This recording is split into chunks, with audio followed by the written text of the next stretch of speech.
সন্তান আমাকে সম্মান করছে না, স্বামী আমাকে সম্মান করছে না, আত্মীয় স্বজন আমাকে সম্মান করছে না, পাড়া প্রতিবেশী আমাকে সম্মান করছে না, প্রত্যেক মুহূর্তে আমাকে দুঃখ কষ্ট দিচ্ছে।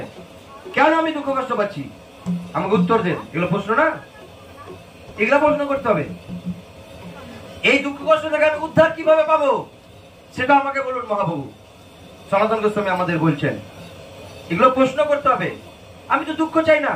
আমার চোখের সামনে আমার সন্তান মারা যাচ্ছে, আমি তো তাকে ধরে রাখতে পারছি না। আমার চোখের সামনে আমার বাবা আমাকে ছেড়ে চলে যাচ্ছে, আমি তো তাকে আটকে রাখতে পারছি না, তাই না?